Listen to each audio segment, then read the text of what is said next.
Thank you. My name is Dion Morel-King. I'm the VP of Customer Success for EMEA. I'm very honoured to introduce you to Ms. Prudence Rambo, who's a professional electrical engineer with 16 years of power system experience. She started her career in power system design and simulations and spent the last 9 years in energy planning, conducting medium-term adequacy assessments, long-term capacity expansion planning studies, as well as providing strategic advice on projects in the form of feasibility studies and project value assessments. She works closely with energy exemplar improvement of models and has contributed immensely to the state-of-the-art South African IRP model. I'd like to welcome her to the stage. Please give your appreciation.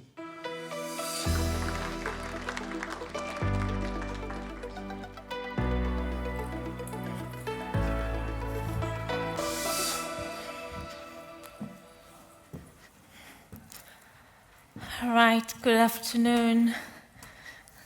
Whew. It is very bright. I guess this is one of the negatives of having a session in the afternoon, is that the house is fairly empty. But thank you for being here. My name is Prudence Rambo. I'm a chief engineer with the NTCSA. It is a subsidiary of ESKOM Holdings in South Africa. I'm here to talk to you about the development of South Africa's IRP and how it's progressed over the years, and particularly the role that PLEXOS Cloud has allowed us to advance the modeling of the IRP. I'm here with my colleague Sonova Damba. He also works for the NTCSA, but for this particular project has been seconded to government, and he's played a pivotal role in bridging the gap, providing leadership, strategic leadership, and bridging the gap between, the policymaker and the technical work, which has helped me immensely in making sure that I don't pull my hair out. So the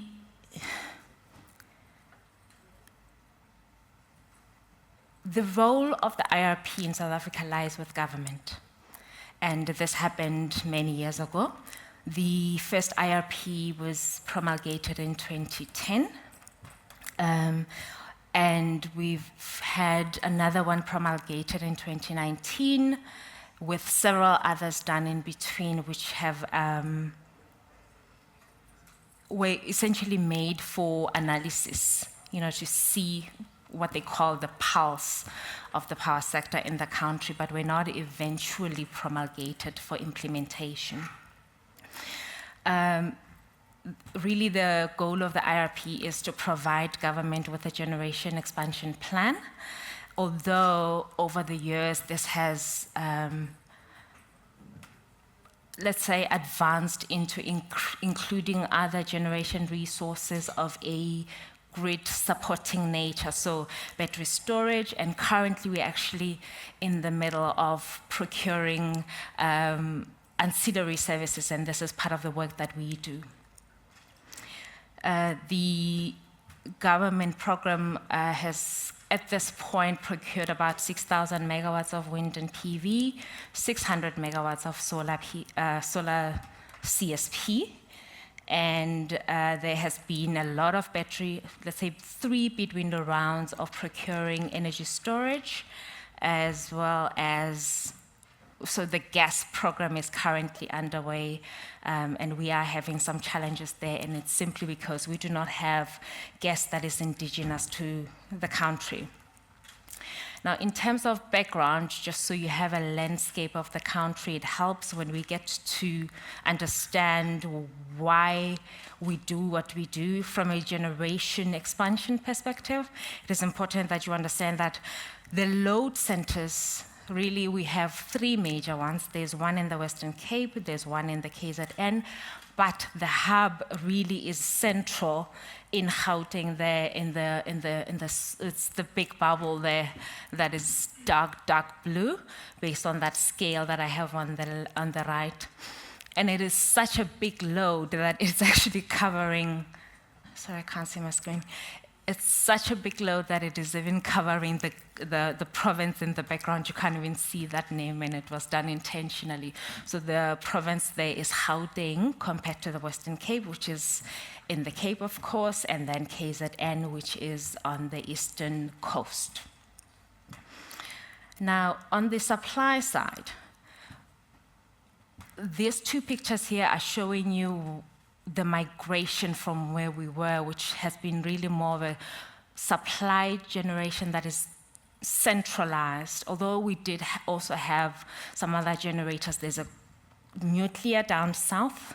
That's the little blue there on the Western Cape. It's a pity I don't have a pointer. And then we have some gas also in that same area around the ports.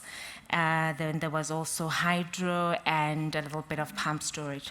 But the bulk of the supply really was of a coal-based nature in the Mpumalanga area, which is where that big black bubble is.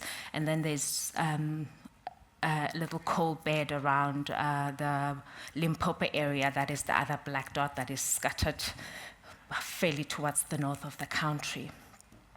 Now, in the 15 years since the promulgation of the 2010 IRP, which led us to start building renewable energy of a disaggregated nature through the public procurement, we've moved to essentially that dispersed mix with various colors, showing really that in addition to the generation resources that we already had that were concentrated and so now all of a sudden we have the sparse resources. This picture here is really of a longer term nature. It's not current, but it is it's the plans for 2029 right about. And I mean, 2029 is just around the corner, so the challenges are already being felt at this point. Now, because of those privately owned generation that are sparse, I did mention that there is a public procurement that procures renewable energy. But what's happened is that the legislation changed that it enabled private generation to come in. It took quite a turn. It actually was, so first of all, nobody was allowed to generate above 1 megawatt unless they were for private usage, which we do have several of those. So you're not allowed to export power onto the grid.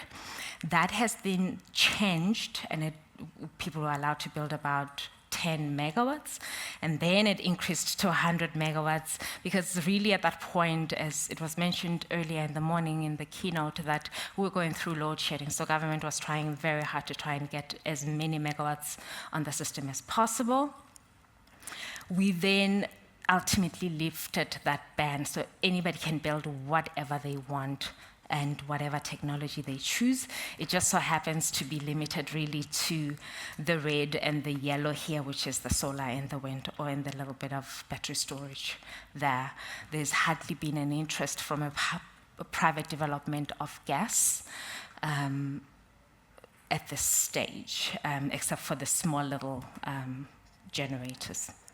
Now, although the private generation came in, unfortunately, government still remains the last resort, supplier of last resort. What does that mean? It means that for us who are planning centrally for the government, we do take assumptions of those private projects materializing, but should they not materialize, government needs to find ways. So it's very important that we identify some of those risks before they materialize and lead to supply insecurities. So some of the work that we do is to try and advise government on looking at the different sensitivities based on interest from private players and say, but what if 50% of that doesn't materialize? What does that do to energy security, and make those recommendations. We've also had a lot of grid issues, as everybody else has been saying. Without transmission, there's no transition, and it's become a slogan, but it really is a reality in South Africa because of these private projects coming in online and actually gobbling up the grid before the public procurement occurs and is actually finalized, because things tend to take a little longer than with private development. Now, how has PLEXOS allowed us to evolve the modeling of the IRP? The 2010 gazetted IRP, I did mention that there were a few in between, but those are not necessarily here for us to talk about. But in the 2010 IRP that was gazetted, we had modeled the traditional conventional power plants.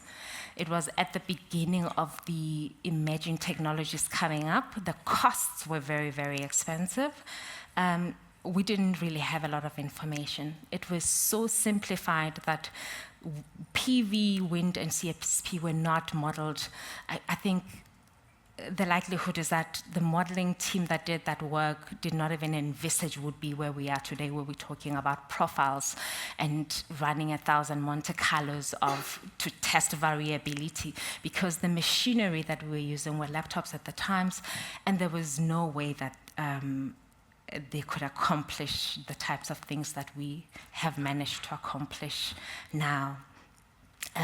But I did also mention that because the costs of PV and wind and CSP were very high at the time, government then took a decision to policy adjust these technologies into the energy mix. And it was controversial. It was the first time this was being done at the time. But look where we are now. They have proved that they can be cheaper. And we were one of the first ones in the country that took up that challenge to actually policy adjust these technologies in, even though the economics did not make sense at the time. In 2019, we had already built through about 5 bid window programs for the public, and these technologies were clearly here to stay. We then wanted to improve our modeling, and I'm showing there that South Africa is really rich in these resources. So at that point, we had migrated to PLEXOS Connect service, so they were a little more powerful than the laptop computers. So what we then did was to, even though we're still modeling a single node model, we did improve on the profiling of these resources, because we found that without that improvement, we were essentially sitting with a situation where the transition from the LT to the ST does not result in adequacy that you want. So we then modeled 27 supply regions, which are different. You can see there on the map that really from the north to the south, to the east, to the west, the resources are vast and very, very different. And that is evident in the load profile, in the generation profiles of those resources. Then in 2024 modeling, which is the current iteration of the IRP, we or maybe let's start with IRP 2023, which is when this project actually began. We wanted to do better, and at that point, we're sitting with the private projects had taken up the grid. The public procurement could not proceed, so we could not procure wind. And therefore, we were all panicked because the grid is taken up. And therefore, we wanted an IRP that would reflect transmission and the constraints that we were seeing on the grid. At the time, we had just published a transmission development plan. We did a matchbox calculation with our grid counterparties in order to reflect those constraints. We reflected those constraints not on the transmission, but in the areas. So if there is transmission constraints in this area, we essentially said you can only build so much new capacity in that area. That is how we reflected that. When we went to public stakeholder engagements, which is a very important step in getting a gazetted IRP in the country, we were criticized for that, and we were determined to do better. It just happened at an inflection point, and we're very lucky because then PLEXOS Cloud came about, which was new, but we didn't really know what its capabilities were. So we then attempted to now directly import a PSSE case file, the immense support that we received in the back and forth really to try and make this work was a lot. And thank goodness that we ultimately did get to the point where we had an IRP that was a multinodal. Unfortunately, there were some limitations. So instead of doing a nodal LT generation transmission optimization as we had wanted, we just couldn't. And the reason for that is because what we wanted to do was to use simple chronology. And that consumes a lot of resources from an optimization linear programming perspective. And we couldn't give that up. So we had to give something up. And what was that thing? What we ultimately decided to do was to use interfaces between the different regions. We call them corridors back home. So the interfaces between the different regions, and there's about 10 or 11 of those regions, to optimize those interfaces. But then when we get to the ST, for the first time ever, we were able to run a nodal dispatch. There were no losses, for those who may be wondering, because the losses are already included on the load centers. So we're able to run about 1,000 Monte Carlos, because again, stochasticity is very important to us. The reason for that is, in addition to just the variability of the renewable resources, there's also something that we struggle with in the country, which is the unplanned outages of our dispatchable fleet. They can be excessively high. So if you're not modeling sufficiently on the unplanned outages, you then fool yourself into thinking you have an adequate system when you don't really have. So, but then we were able to run about 1,000 samples with a nodal. The limitation, though, was that we could not run more than 1 year. And this is simply, it's not a PLEXOS issue. It's simply because the PSSE case file that has got transmission is developed every single year. Yes, so, but with the import-export functionality, it was a very seamless process that we did in just 1 day, which I'm very pleased about. So, how exactly was this done? I think, rather than talk about just the IRP, let's geek out a little bit on the PLEXOS insights that actually led us to the solution. I mean, if I mentioned that we got to a point where we were looking on the simulation side to try and reduce the size of the metrics, it should give you an indication of just how big the model was. In the past, we used to have about 25 million non-zeros, and this was as high as 100 million. There was no way that was going to solve, so that's why I was mentioning that we needed to find a way to reduce that, but reduce that while keeping the fidelity and the integration of integrity of the model. So this model, this example that I put up here, this is a 2035 case, and it's got about 40 regions. It's got 3,000 nodes. So we had to be smart there with regards to where we are putting in the generation resources, because then the optimization was also going to struggle when you have far too many objects. So there's a grid survey that was done to show where the interest really lies for these resources. We also know exactly where the gas is going to be if it comes in, because then they would put it right by the port. We know where the nuclear resources will be. We know where the coal resources are, because, generation follows the fuel, right? So we're able to then say, for this location, this is where the nuclear would be, and it would be here and here and here and here and here, but nowhere else. Because, for instance, if it's a PWR technology, it has to be closer to the water, for instance, for cooling purposes. So we ran, as I mentioned, 200 sample days. We tested about 12 blocks per day. I did say we'll geek out a bit. We tested about 12 blocks a day, but because we've got 2 peaks, and then there's solar in the middle, and the different areas for wind in particular creates a challenge. So if you're not modeling all the hours in a day, you will miss those small variations. And then we have the winter-summer difference between the west and the east, as well as the top of the country. It just became such a big problem. That's why as many sample days as we could on the chronology, and then we needed to go and see where to cut off a little bit so that the modeling runtime was not too excessive. On the transmission side, we did run a single slack bus, and with the interfaces in the LT, so the constraints on the LT interfaces and constraints on all the lines in the ST model. And then because we were able to run those 1,000 Monte Carlos on cloud per year, it actually enabled us to go a step further, really, which is that when you look at the energy plan that came out, and really the conversation today isn't about the energy mix that came out really as much as the interfaces and what we were able to accomplish from a modeling perspective. Because we were able to run 1,000 Monte Carlos per year, we were worried that the energy mix that seemed to have a lot of wind has a lot of variability, and we wanted to see the impact that that has on the dispatchable, the remaining dispatchable capacity at the time.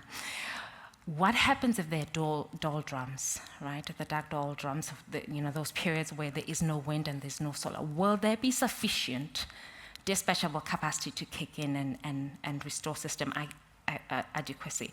And in those cases, how many of those cases are there?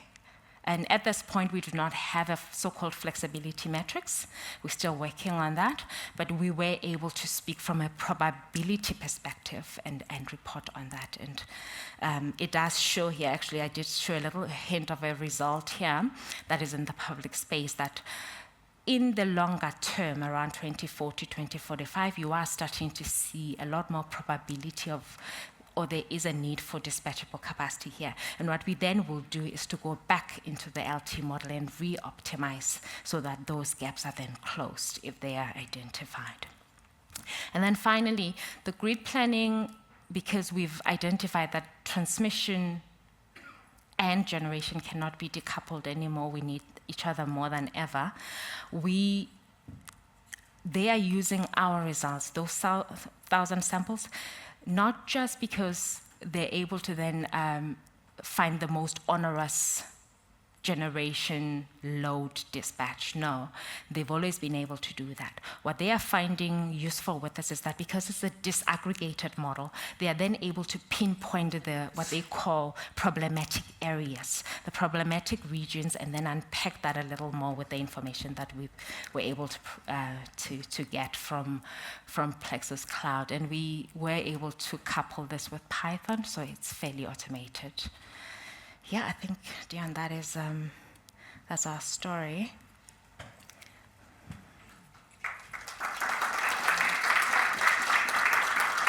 Prudence, thank you very much. Have we got any questions in the room? Yes.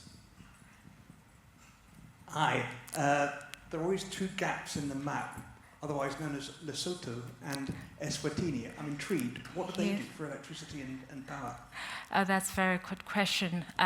So I didn't even talk about the interconnectors. That's because we have very little, and it's one of the differences between us and most of the other power systems that around the world. I was looking at Germany that has about 9 interconnecting countries, and I mean, I would wish for that. So we have one interconnector from Mozambique, which brings us about 1,000 megawatts. The rest are very small, and they're really more for export, so they rely on South Africa for export.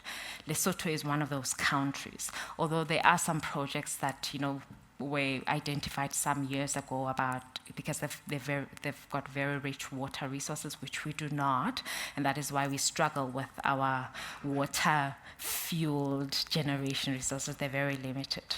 But that project was stopped at some point. Maybe someday it will come through, yes. Yes, at the back. Hi. When you solve LT, I noticed you do sample 200 days per year. So how many years you solving? Up to 2050. After It is a That's very, big it problem. is a very big model. That is And why I'm what's the saying. runtime like? Sorry? What's the runtime? How long does it take to solve the problem? How long? So, Days? yeah, well, Dion owes us a lot of credits. We've consumed a lot of credits in doing this, but it takes, let's say, 19 hours to conclude that run. Yes. It was a lot longer when you were using on-premise, right? It wasn't even past. 64. That's why the credits obviously consume very quickly. But the reality is that before cloud, that was not even an option for us to do. Yes. Thanks for the presentation. I'm Winfred from Siemens Energy. My question is in relation to the transition that South Africa is going through now from procuring power through PPAs to now having a wholesale electricity market. With regards to ESKOM, I'm guessing it's quite easy to have them transition easy. But with the private developers, where a lot of them are probably signed long-term PPAs, Yes. what are some of the strategies in sort of like convincing them to now move from the PPAs to now being dispatched through a wholesale electricity market whereby it's subject to price? That sounds like a government question. Yeah, I don't know how to respond to that. So, Norbert, do you want to take that? He could get fired when we get home. Yeah, I think it's a tough question. I don't think, given that contracts are binding, and you don't want to create an impression as a jurisdiction that when you've signed a 20-year PPA, because of the transition of your electricity industry, you now want to get people out of those long-term contracts. My take is like those, I think, would be binding, and those generators would be treated as master plans. But however, going forward, in terms of new entrants on the market, I think it's going to be a completely different picture. But we hope that it will then put all the generators like on an equal footing. So where, you know what I mean? Where you don't show favoritism over the other. Because other developers of especially dispatchable power, they've also been arguing for long-term contracts. That why then do you prefer, or why do you treat renewable energy differently than others? You know what I mean? But I think going forward, there's a lot that we need to organize and set up a proper framework that will hopefully then accommodate everybody. Yeah, thanks. I don't know if that answers your question. Thanks. Have we got any other questions? Have we got one in the... Oh, here we go. John? Thanks for the presentation, very insightful. I'm John Paparestadimo from Economic Consulting Associates. Just one thing you mentioned was you did a great resource assessment to narrow down, I'm assuming, candidate options for the model to get simulation times down. Is that correct?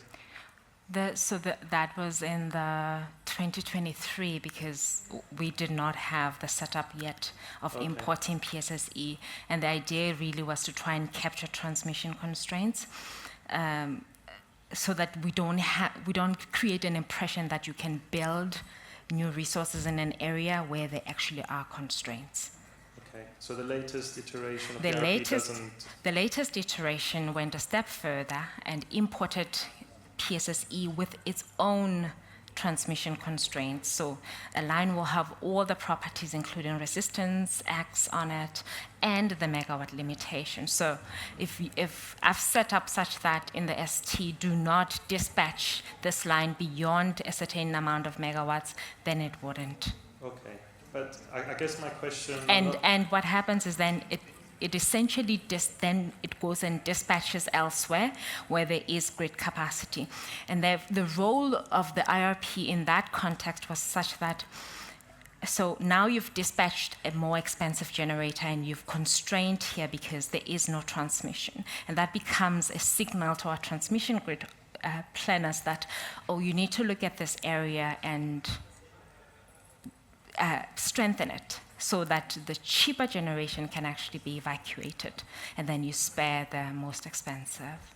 I see. So the next iteration of the ILP will pick up that updated information and maybe build something. It's supposed somewhere to iterate in that format, exactly. So you might have already answered this, but is there in any case a restriction from the resource assessment in the latest iteration of the model where you know, I guess at the back end of my mind, how do you make sure you remain agnostic and transparent, have considered all emerging technologies, and you've not restricted the model down a certain path?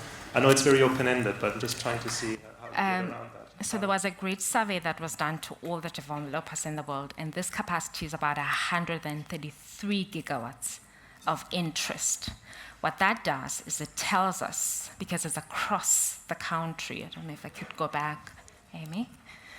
What that tells us here is basically the locations that developers have looked and maybe did some feasibilities to see where they could potentially build.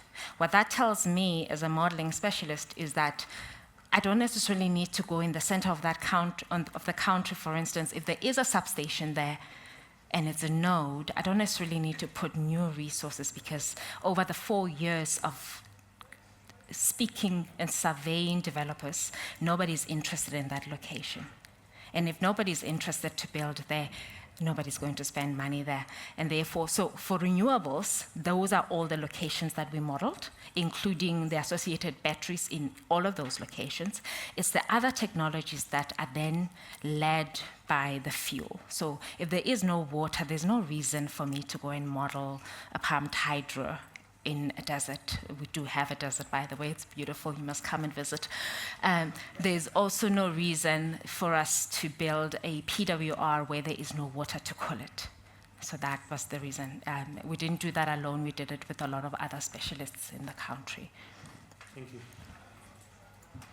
Thanks, Prudence. Thanks for your time. If anyone has any questions later, just grab Prudence over a coffee. Thanks, Prudence. Thank you.